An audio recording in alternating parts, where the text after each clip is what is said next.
Hello, in this tutorial I want to show you where you can find your results in VieVS. We will have a look at the Con17XA network again.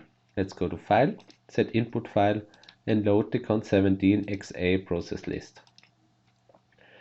We will also load a special set of parameters that we regularly use, namely these parameters here. I can now go to Run Options and give it a name, for example Con17XA. I am using parallel processing and it's ready to start. For this tutorial I was assuming that I have already generated opt files for all the sessions and that the results look quite okay. Let's wait until the processing is finished. Now the processing is done, but for the sake of the tutorial I need a second version. Let's investigate what would happen if I would change the estimation interval of the tropospheric parameters. Let's go to Estimation Least Squares Troposphere and halve the interval of the standard wet delays and the gradients. Let's go to Run option, give it a different name. I will simply call it version 2 and click on Save and Run again. Let's wait until this processing is finished as well. Now the processing is done for the second version as well, and we can have a look at the estimated parameters. Let's go to Plotting, Parameters. We can now load one of the subdirectory names that we have defined. For example, let's load the version 2. We can have a look at the standard wet delay of the first station. You can either only show one session or show all sessions at once. You can also add the standard deviation of your estimates as error bars. Let's load the second version as well. This time we will also want to show the standard wet delay of one station. Here we only show for one session, but we can also change it to all sessions. You can now see that the standard wet delays match quite well. If we zoom in a little bit, you can see some differences.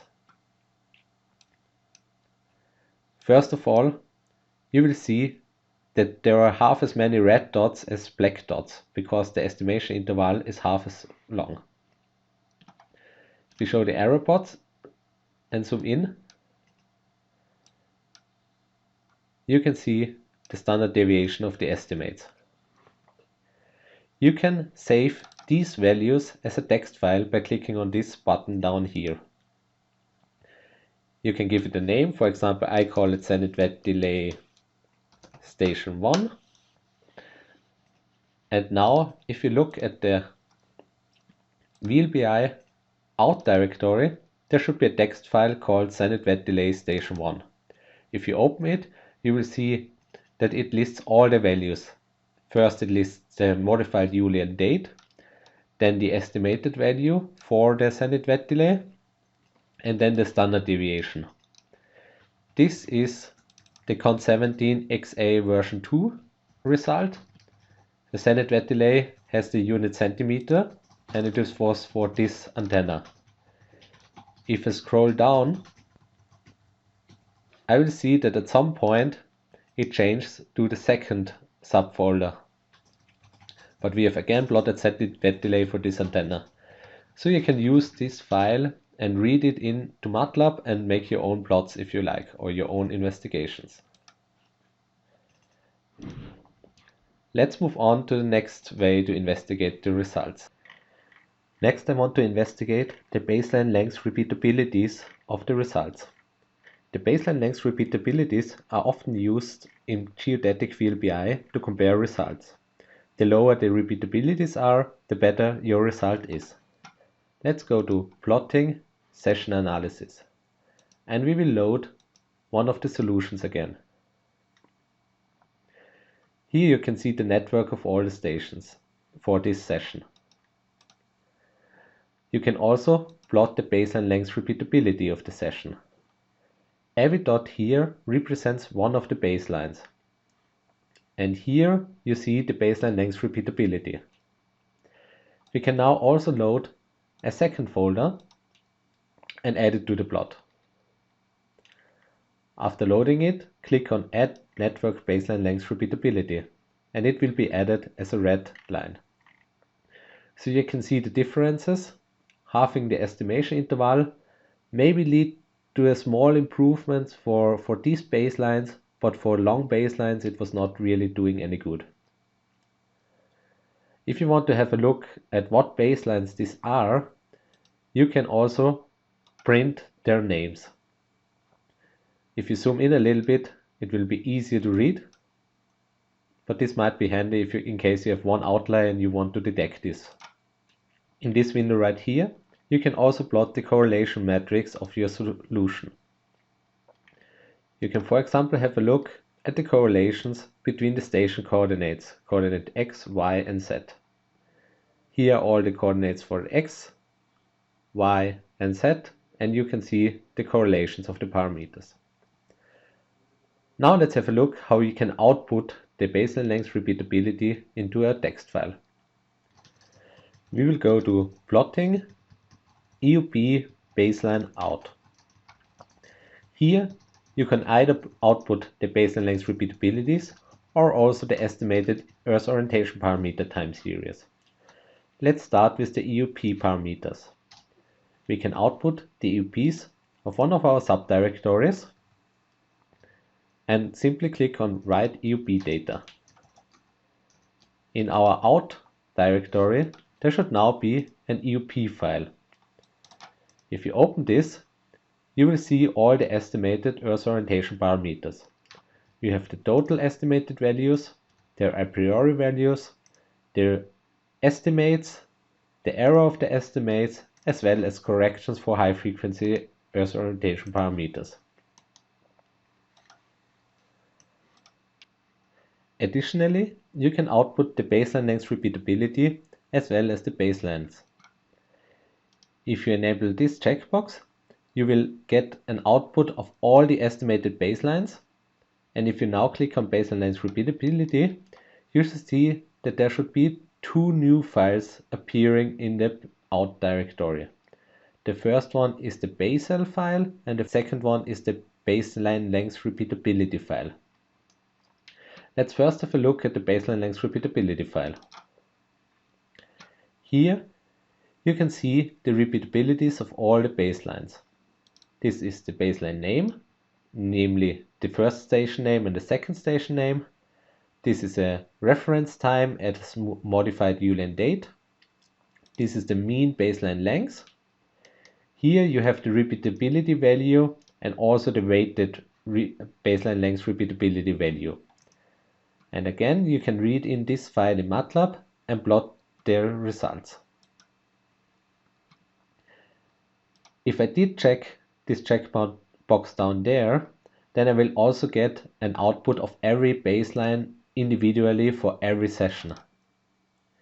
In this file, you can first see the session name, the reference time as modified Julian date, again the baseline name, the length of the baseline as a priori coordinates, the estimated baseline length, as well as the formal error.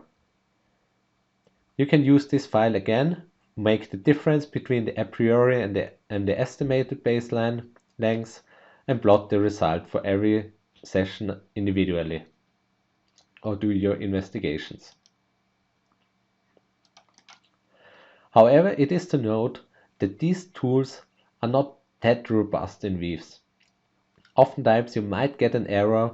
For example, oftentimes it is required that the sessions are selected as their inputs, or maybe it is not possible to properly select one of the folders you have created.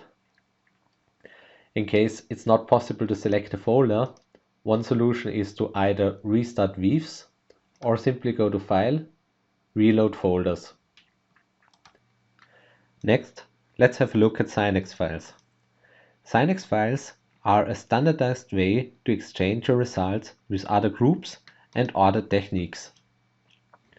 If you did select Run Psionics Output and you did check this checkbox here, VieVS will write Psionics files for you.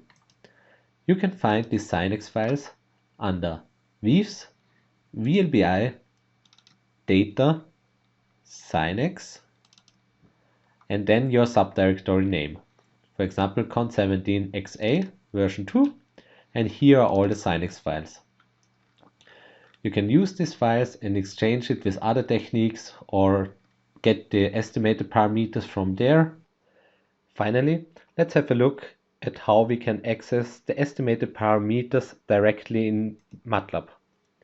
I would argue that this is the best way to access your results, because it's the most flexible way, it always works, and it's very easy to make your own custom plots.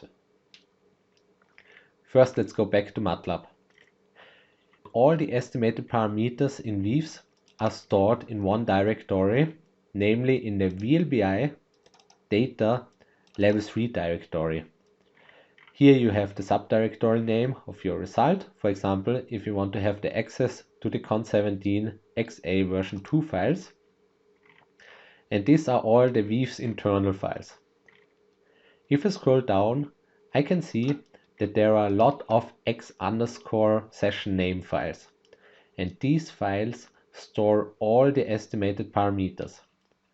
I can simply load one of the files using the load function in Matlab, or simply drag and drop it into the command window. After loading the file, you can see that you have now one variable named x_. If I have a look at this variable, I can see that it is a Matlab structure with many fields.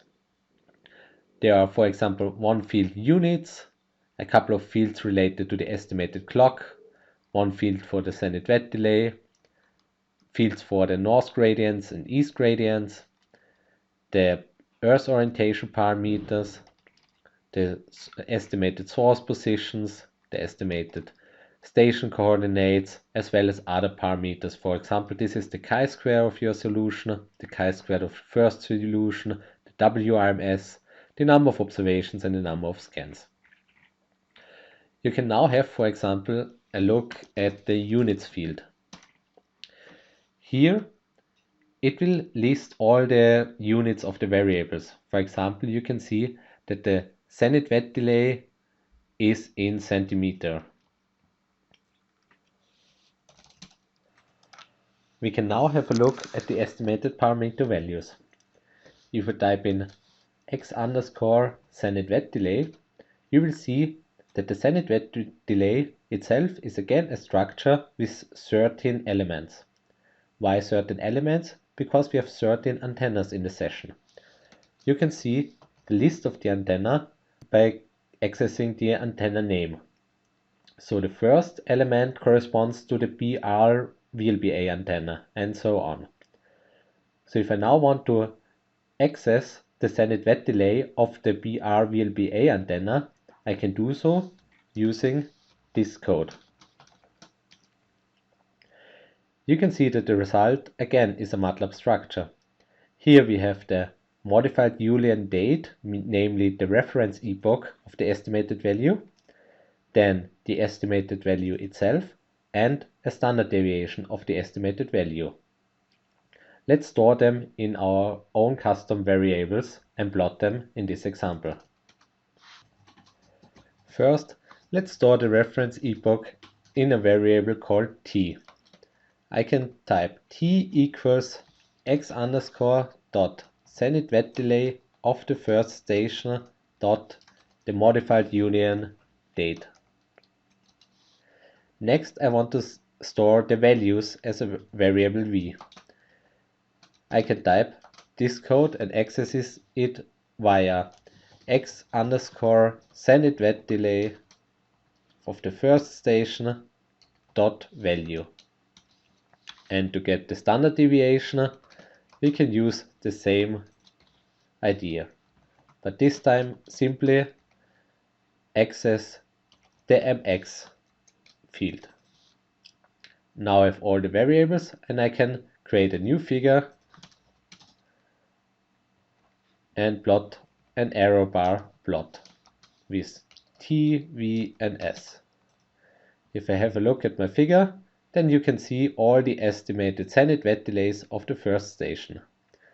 And similarly, you can add the estimates of all the other sessions or of different stations and beautify your plot as you like. Have a look at some Matlab tutorials to see all the options you have. But for this tutorial, I simply wanted to show you that the results can be accessed quite easily via the level 3 folder in VieVS, and it is all stored in this x_variables. Have a look at these files and explore all the estimated parameters. That was everything I want to show you in this video, and I hope this was useful to you.